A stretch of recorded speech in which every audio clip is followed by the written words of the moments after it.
Bonjour Monsieur Canavi. Bonjour. Pouvez-vous rapidement vous présenter?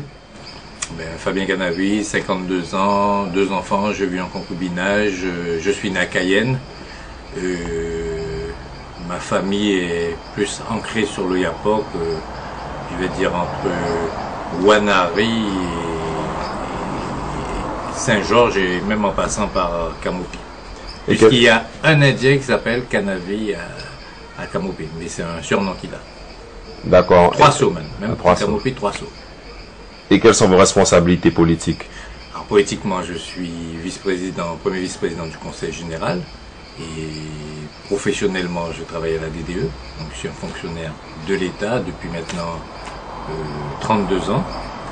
Et puis j'ai aussi une expérience dans le milieu syndical puisque pendant une quinzaine d'années, j'ai milité à l'UTG et bien sûr, je reste membre de l'UTG à ce titre-là, je pense. On continue. Alors justement, Monsieur Canavi, par rapport à tout cela, quelle est votre position concernant le vote qui aura lieu le 10 janvier 2010, à savoir le choix entre l'article 74 et l'article 73?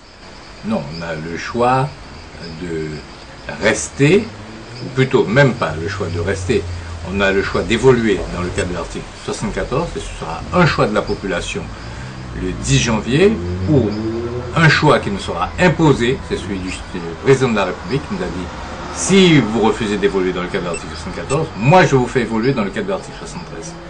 Et je pense que le choix de la population me paraît le meilleur parce qu'il a été construit, conçu par les élus et la population. Et je le dis d'autant plus fort que je suis membre de la commission ad hoc, j'ai participé à ce processus. Il est certes imparfait, mais qu'est-ce qui est parfait dans la vie? Mais au moins nous avons été sur le terrain, nous avons été à l'écoute de la population et aussi c'est quand même le fruit d'une expérience dans le cadre de l'article 73 qui nous amène aujourd'hui à demander à évoluer dans le cadre de l'article 74. Et je pense que c'est un moment historique parce que nous allons pouvoir donner notre point de vue. J'ai milité aussi depuis 1997 dans le cadre des États généraux, puis après dans le cadre du processus politique, puisque j'ai été élu, j'étais élu conseiller régional en 1998, j'ai été élu conseiller général en 2001, et donc j'ai suivi le processus qui a été initié en 1997 avec les États généraux, et qui malheureusement a échoué en 2003 justement du fait des calculs politiciens.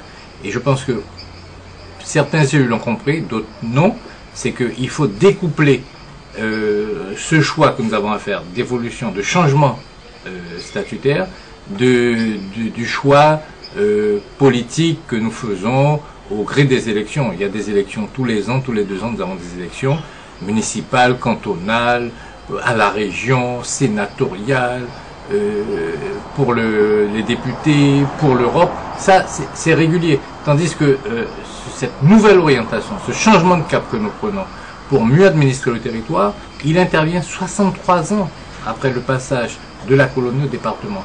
Donc c'est comme le fruit d'un long processus, c'est l'aboutissement d'un long processus et malheureusement un long processus de dégradation économique. La départementalisation, personne ne le conteste, a permis de grandes avancées au plan sanitaire et social, même s'il reste encore à faire, notamment sur de grandes parties du territoire, mais maintenant sur le plan économique, ça s'est dégradé. Quand vous parlez avec des personnes âgées qui ont 70, 80, ils vous parlent de la Guyane de leur époque, de leur jeunesse, c'était une Guyane industrieuse. Et pour moi, l'économique doit tirer le développement. C'est-à-dire que quand vous avez un développement économique, c'est ce développement économique qui vous permet d'asseoir votre position sociale, d'asseoir votre consommation. Et aujourd'hui, ce n'est pas le cas. Nous sommes une société, un territoire qui vit de transferts sociaux. Et ça a des conséquences sur la société elle-même et sur le comportement des individus. Et il est difficile donc de bâtir un pays, de construire un pays comme notre pays a besoin de ça aujourd'hui, sur des acteurs de ce territoire qui vivent, ou qui bien souvent, dans bien des cas, survivent à partir de transferts sociaux. Il nous faut vraiment mettre de l'activité sur ce pays-là. Ce sont les grands enjeux du territoire, parce que Les statistiques le montrent. Au plan économique, par exemple, on crée 1800 emplois alors qu'il faudra en créer 5000 par an.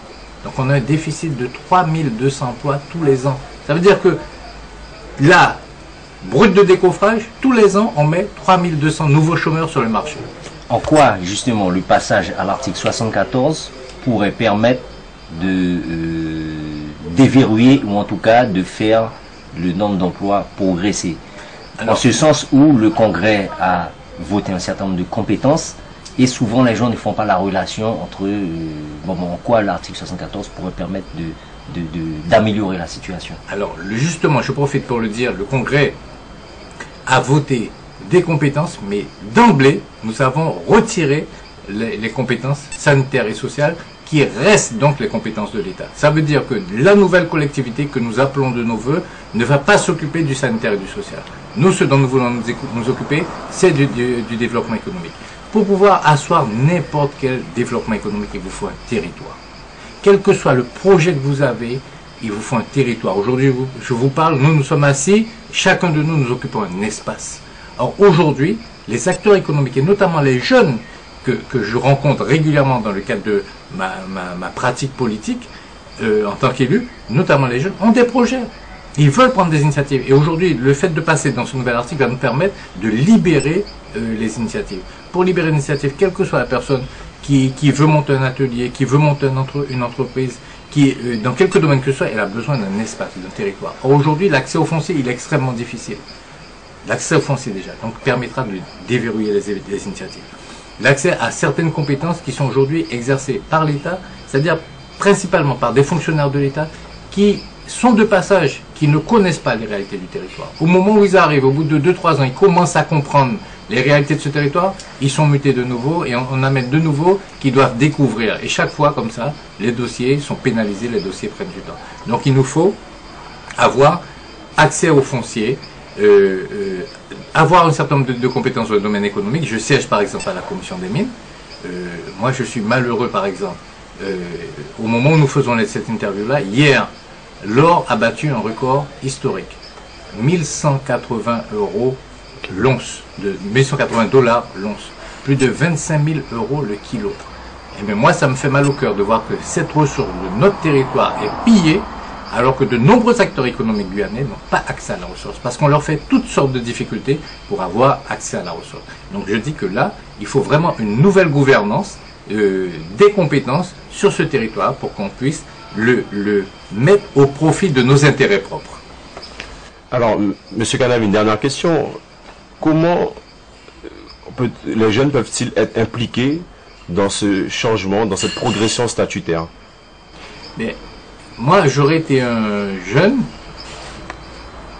Souvent, on dit que les jeunes ne font pas de la politique. Moi, je dis que tout est politique, mais prenons le cas d'un jeune basique qui ne fait pas de politique, qui dit « moi, je ne fais pas de la politique ». La question que je lui pose, c'est aujourd'hui, quel est son projet pour demain? Quel est son projet pour demain? Et comment il va mener son projet pour demain? Parce que quand je les rencontre, ce qu'ils me disent, c'est que ils ont des idées brillantes, intéressantes, mais quand on regarde la liste des obstacles qui sont posés pour faire aboutir le projet, ils n'y arrivent pas. Parce que la décision souvent n'est pas locale. Ou que quand la décision est locale, il faut en référer au niveau central pour que la décision revienne. Je prends un exemple. Aujourd'hui, par exemple, on parle de coopération. On parle de coopération, par exemple, de possibilité d'importer des aliments pour le bétail chez nos voisins, Brésil, Suriname. Jusqu'à présent, les matières premières sortent du Brésil, vont en Europe et reviennent en Guyane. Pourquoi jusqu'à présent, et c'est brusquement qu'on le découvre, on ne peut pas avoir une coopération Brésil-Guyane qui nous permette d'importer directement les matières premières? Un autre exemple, en 2006, si ma mémoire est bonne, nous avons fait un séminaire des transports. Les constructeurs Volvo, Mercedes, Volkswagen, Peugeot, Renault sont tous implantés au Brésil et construisent des autocars. Ces autocars-là, si on allait les acheter au Brésil, ils coûteraient 30 à 40% moins cher. Moi, en tant qu'élu du Conseil général, ça m'intéresse, parce que c'est nous qui payons les transporteurs. Eh bien, si l'autocar coûte 30 à 40% moins cher Et aussi, si le carburant qu'on y met à l'intérieur coûte moins cher, automatiquement, ça fait un coût plus intéressant pour la collectivité. Et les économies que nous faisons, eh bien, nous pouvons les redistribuer dans d'autres domaines. Mais pourquoi ne pas avoir ces possibilités de coopérer et d'importer des véhicules moins chers pour nous permettre de les mettre au profit des personnes qui vivent sur le territoire? C'est ce que j'appelle défendre nos intérêts propres dans une coopération bien comprise avec nos voisins. En conclusion, Monsieur Canavi, que faut-il faire le 10 janvier 2010? Pour moi, c'est l'évidence. Allez voter. C'est Mounia, grand pitié, mais les autres, toutes autres familles, allez voter pour l'article 74. À quoi ça nous détaquer Bata. Donc à répéter, voter oui à l'article 74. Merci, Monsieur Canavi.